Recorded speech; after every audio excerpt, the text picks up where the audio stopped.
बाबा रामदेव जी के शिष्य हैं। ओ, आपने कोई रिकॉर्ड बनाया है पुशअप का? आपने भी कितना पुशअप? 25,000 पुशअप्स कर दे। 10 घंटे 10 घंटे 25,000 पुशअप्स। और पाकिस्तान का वर्ल्ड रिकॉर्ड तोड़ा है इस तरह से पुशअप्स लगा के, रिस्ट पुशअप्स जी। 2100 का था। लगती है महाराज जी, बड़ा कठिन होता है। आप करके दिखाओ, वो इसको थोड़ा सा बैठो। वो आप महाराज जी गुरुकुल में पढ़े हैं, पतंजलि स्वामी रामदेव जी के शिष्य हैं, वहीं आचार्य प्रथम जी दादा गुरु हैं। और महाराज जी आप जो अभी हाँ, ये सीधी पुशअप से कठिन है। जी, जी। हाँ, ये ऐसा सीधी। रिकॉर्ड बनाया। 1 घंटे में 3100 लगाए। हाँ, ये बहुत कठिन है। ऐसे हाँ। दोनों उछल के महाराज दोनों पैरों हाँ। हाथ पैर ऊपर में से मार देते हैं। हाँ, नहीं, महाराज जी अभी अपना ये ऑनलाइन काफी लोगों को 4-5 लाख लोगों को हाँ। पूरा ऑनलाइन ट्रेनिंग देते हैं। जो युवा महाराज जी परेशान थे, बोले स्वास्थ्य की दृष्टि से या ब्रह्मचर्य नष्ट होने के कारण हम शरीर नहीं बना सकते, तो महाराज जी उन्होंने पूरा अपना भाई जी से सीखा और है। सबसे बड़ी बात यह है कि लोगों के लिए उदाहरण कि बिना मांस खाए, बिना अंडा खाए, बिना मछली खाए हमारा शरीर बलवान है और हम स्वस्थ हैं। ये प्रमाण, जिन लोगों को भ्रम है तो एक बार बॉडी देखो, जो इसने कभी मांस नहीं खाया, अंडा ने, क्योंकि संतों का आश्रित कोई ऐसा काम थोड़ी करेगा। तो जो हाँ, और पूरा बल पूरा, और जैसे लोग कहते हैं ये नहीं बनेंगे, तो ये भी दिखा दिया करो कि कैसे ये हाँ। तो देखो इससे क्या है, इससे हमारी समाज को जो हम चिल्ला चिल्ला के कह रहे हैं कि आप मांस मत खाओ, मछली मत खाओ, तो वो कहते हैं हम बलहीन हो जाएंगे। तो इससे प्रमाण मिलेगा कि संयम और साधना से कैसा बल आता है। आप मांस खाने से आप मोटे हो सकते हो, चर्बी बढ़ सकती है, लेकिन अगर आप ब्रह्मचर्य से हो, अध्यात्म में चलते हो, पवित्र आचरण करते हो, तो आप अपने से डबल वजन वाले को पटक सकते हो, क्योंकि आप में अध्यात्म बल है ना। हाँ, बहुत अच्छा लगा। मैं 9 वर्ष तक गुरुकुल में रहा, तो मेरे जितने मित्र थे सभी सन्यासी हो गए।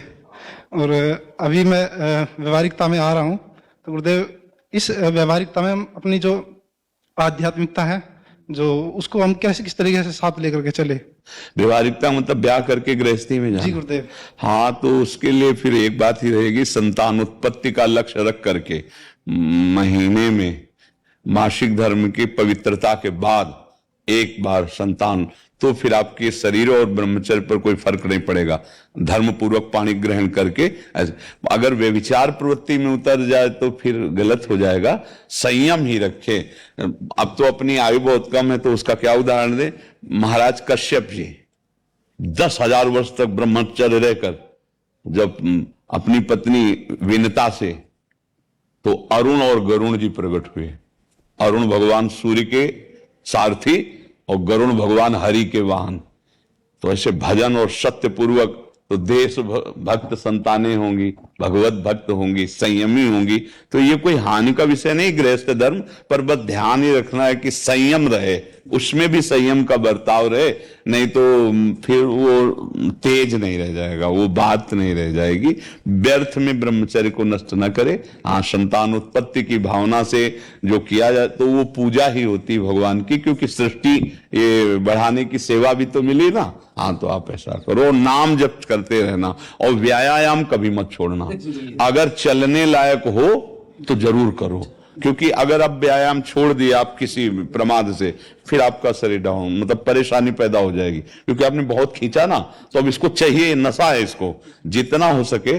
जब मान लो अवस्था कम होने लगे तो भले 5 दंड लगाओ, लेकिन लगाओ जरूर, नहीं ना, नहीं तो शरीर जो है फिर आपका दर्द करेगा, क्योंकि आपने बहुत खींचा है। तो आप बहुत प्रसन्नता पूर्वक गृहस्थ में जाइए, कोई हानि नहीं, गृहस्थ से भी भगवत प्राप्ति होती है। बस हम अपनी थोड़ी संयम रूपी व्रत बनाए रखें और भगवान के आश्रित और नियमावली यही रखें जो आप अपनी दिनचर्या रख रहे हो, तो इससे बना रहेगा। ठीक है, बहुत अच्छा लगा हमें, इसलिए अच्छा लगा सबसे ज्यादा कि लोग ये बार बार प्रश्न करते हैं कि बिना मांस खाए, अंडा खाए हमारी बॉडी नहीं बनेगी, ताकत नहीं बनेगी। यही हम दिखाना चाहते कि देखो संतों के द्वारा शिक्षित व्यक्ति बलवान भी है और सब, और कुछ ऐसे गंदे भोजन नहीं करता है। बहुत एक बच्चा का दूध घी, हाँ, और ये एक बच्चा और आया था, उसका क्या वो एक, हाँ ऐसे यहीं रहे, वहां इन्होंने रिकॉर्ड बनाया था महाराज जी। अंडर 19 के अंदर इन्होंने ये रिकॉर्ड बनाया। हाँ, बहुत सुंदर। जय जय श्री राम। धन्यवाद, धन्यवाद, धन्यवाद।